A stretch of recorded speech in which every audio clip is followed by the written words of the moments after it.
Hello दोस्तों, आने वाले कुछ सालों में artificial intelligence, defence, renewable energy, ये सारे स्टॉक जो है या फिर सारे सेक्टर जो बहुत दौड़ने वाला है, ये हम सबको पता है। लेकिन उससे और लेकिन इसके सिवा और एक सेक्टर है, मुझे लग रहा है वो बहुत बढ़िया करेगा, और वो है हेल्थ केयर सेक्टर। जी हाँ दोस्तों, मुझे ऐसा क्यों लग रहा है? उसका पहला रीज़न है तो इंडिया की पॉपुलेशन। जिस तरह से इंडिया का पॉपुलेशन है, वो आने वाले कुछ सालों में यहाँ पे उसको इस सेक्टर को बहुत बड़ी बूस्ट मिलेगी। सेकंड थिंग दोस्तों, जिस तरह से डिसीज़ बढ़ रहे हैं ना दोस्तों, उसी तरह से ये सेक्टर जो है बहुत उसकी नीड पड़ने वाली है, ज़रूरत पड़ने वाली है। क्योंकि हम देखते हैं यहाँ पे देखेंगे तो हार्ट डिसीज़ है, डायबिटीज़ है, उसके साथ साथ लीवर और कई कैंसर हो गए, और बहुत सारे डिसीज़ है जो कि हमारी लाइफस्टाइल के चेंज होते चलते, लाइफस्टाइल जिस तरह से चेंज हो रही है उसी तरह से वो डिसीज़ की वजह से लाइफ भी कम हो रही है, और उसी वजह से हेल्थ केयर सेक्टर को बहुत बड़ी अपॉर्चुनिटी है। लेकिन तो डाटा की बात की जाए ना, तो इंडिया मेडटेक इंडस्ट्री की ग्रोथ जो है वो एक्सपेक्ट की जा रही है ऐसे, जो कि 2020 में $10.63 बिलियन था। कहाँ पे? 2020 में। और वो होने जा रहा है बाय 2025 $50 बिलियन। यार सोचिए दोस्तों, नियर अबाउट 5 टाइम्स की जंप हमें यहाँ पे कितने विद इन 5 ईयर्स दिख रही है, जो कि बहुत फिनोमिनस है दोस्तों। यहाँ पे अगर देखेंगे तो हेल्थ केयर सेक्टर में बहुत सारा डाइवर्सिफिकेशन है। अगर बहुत सारे मतलब क्या है, उसमें हॉस्पिटल आते हैं, मेडिकल आते हैं, क्लिनिक ट्रायल्स आते हैं, उसके साथ साथ मेडिकल टूरिज्म आता है। This is one of the great factor दोस्तों। हम आगे देखेंगे हेल्थ इंश्योरेंस भी आता है, और मेडिकल इक्विपमेंट और contributing to the rapid growth. ये सारे जो है ना दोस्तों, this is the health care industry. यानी इसलिए इसमें से कौन सा भी एक स्टॉक आपने पकड़ लिया जो कि अच्छा करेगा, तो मल्टीबैगर रिटर्न हमें दे सकता है। उसके साथ साथ अगर देखेंगे दोस्तों, तो हेल्थ केयर इंडस्ट्री जो डोमिनेंस कर रही है, हॉस्पिटल में कितना 80% जो है मार्केट शेयर कंट्रीब्यूट कर रहा है। यानी हॉस्पिटल का ये 80% मार्केट शेयर हमें यहाँ पे दिख रहा है। जो कि हमने बात किया था अभी मेडिकल टूरिज्म के बारे में। मेडिकल टूरिज्म मतलब क्या है? जो कि फॉरेनर हमारे यहाँ पे आते हैं, किसके लिए? यहाँ पे मेडिकल जो ट्रीटमेंट है मेडिकल पर्पस के लिए, और showcasing the country attractive health care services. यानी ये दर्शाता है कि हमारे यहाँ के जो हेल्थ केयर सर्विसेज है कितनी बढ़िया तरीके से काम कर रही है। देखिए दोस्तों, ये वो कंपनी जिसके बारे में हम बात करेंगे आज, केएमसी स्पेशलिटी हॉस्पिटल्स लिमिटेड। और ये जो कंपनी है ना, वो हॉस्पिटल की जो है मल्टी स्पेशलिटी हॉस्पिटल जो रहते हैं उनका काम करती हुई दिख रही है। और यहाँ पे नियर अबाउट 227 बेड्स की जो है इनकी कैपेसिटी है, और ये जो रन कर रही है ऑपरेशन त्रिची तमिलनाडु में। उसके साथ साथ अगर कौन कौन से सर्विसेज ऑफर करती है ये देखेंगे दोस्तों, ये इंटरेस्टेड रहेगा। देखिए, न्यूरोलॉजी, नेफ्रोलॉजी, उसके साथ में गायनाकोलॉजी, पेडिट्रिक, नेनेटोलॉजी, उसका cardiology, ENT, dental, joint replacement, liver transplant surgery, neuro surgery, plastic surgery, यानी ऑल टाइप के जो मल्टी स्पेशलिटी हॉस्पिटल होते हैं उसी टाइप की यहाँ पे सर्विसेज हमें यहाँ पे देखने को मिलती है। उसके साथ साथ अगर देखेंगे दोस्तों, यहाँ पे देखिए यहाँ पे स्पेशलिटी क्लिनिक्स भी उनके यहाँ पे फैमिली प्लानिंग वगैरह यहाँ पे देखने को यहाँ पे मिलते हैं। उसके साथ साथ यहाँ पे की स्टैटिस्टिक देखेंगे तो 5 लोकेशन पे नियर अबाउट 7 हॉस्पिटल्स और 1175 बेड्स कंपनी के प्रेजेंट में है।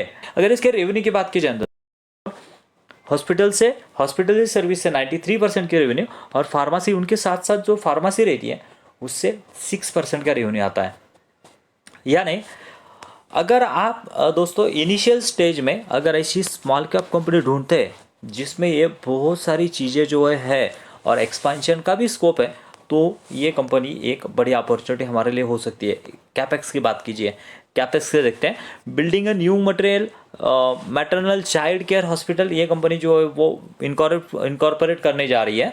और यहाँ पे देखेंगे तो commerce operation near about 150 bed से 190 बेड तक ये जो है ये वो 85 करोड़ का कैपेक्स करने जा रही है। 85 से 150 करोड़ का यहाँ पे कैपेक्स करने जा रही है। लैंड भी उन्होंने परचेस कर लिया है। सो दोस्तों, ये उसका बिजनेस मॉडल। उसके बाद में देखेंगे कि कंपनी के फंडामेंटल्स क्या है। फंडामेंटल्स की बात की जाए दोस्तों, तो देखिए मार्केट कैप कितना है, जस्ट ओनली 1550 करोड़ का मार्केट कैप है यहाँ पे। आरसी और दोनों भी डिसेंट है, बहुत बढ़िया तरीके से कंपनी जो है ये हॉस्पिटल की चेन जो है वो ऑपरेट कर रही है। डेप्ट भी ज़्यादा नहीं है कंपनी के ऊपर, मैनेजेबल डेप्ट है। उसके साथ पी और ये जो है इंडस्ट्री पी मैच कर रहा है, यानी उसी तरह से कंपनी का जो पी जो है वो फेयर वैल्यू पे दिख रहा है। इंडस्ट्री यहाँ पे सेल्स ग्रोथ देखेंगे तो 17% की और प्रॉफिट ग्रोथ देखेंगे नियर अबाउट 32% के। प्रमोटर होल्डिंग की बात की जाए ना तो दोस्तों देखिए 75% की प्रमोटर होल्डिंग यहाँ पे प्रमोटर ने अपने पास रखे है। यानी प्रमोटर अपना शेयर जो है वो बेचना ही नहीं चाहते, उनको पता है कि मेरे जो बिजनेस है उसकी स्ट्रेंथ क्या है। जी हाँ दोस्तों, उसके बाद में यहाँ पे पीयर का कंपैरिजन में देखेंगे ना, अपोलो हॉस्पिटल के साथ या फिर इनके साथ में कंपैरिजन करेंगे ना दोस्तों, तो यहाँ पे देखिए ROCE जो है वो नियर अबाउट 13-14 का है और यहाँ पे इसका ROCE जो है वो नियर अबाउट 26-27 का दिख रहा है और फेयर वैल्यू पे भी अवेलेबल है।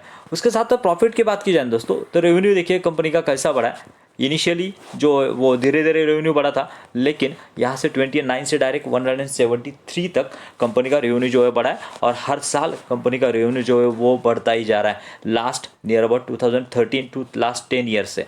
उसके बाद में नेट प्रॉफिट की बात की जाए ना तो नेट प्रॉफिट देखिए कैसा बढ़ा है। नेट प्रॉफिट की बात की जाए तो ये 1 करोड़ था, उससे जंप लिया है दोस्तों यहाँ पे 31 करोड़ और यहाँ पे कहीं भी आपको डिप नहीं दिखेगा ऐसा। मतलब क्या है, ये कंपनी अपना रेवेन्यू जो है वो हर साल बढ़ाते ही जा रही है। अकॉर्डिंगली EPS भी यहाँ पे हमें बढ़ते हुए दिखेगा। उसके बाद में यहाँ पे बैलेंस शीट पे आते हैं दोस्तों, तो बैलेंस शीट में देखिए कंपनी के रिजर्व कैसे बढ़ रहे हैं। कंपनी के रिजर्व देखेंगे तो नियर अबाउट -3 में थे और 111 करोड़ के रिजर्व हमें यहाँ पे देखने को मिलते हैं।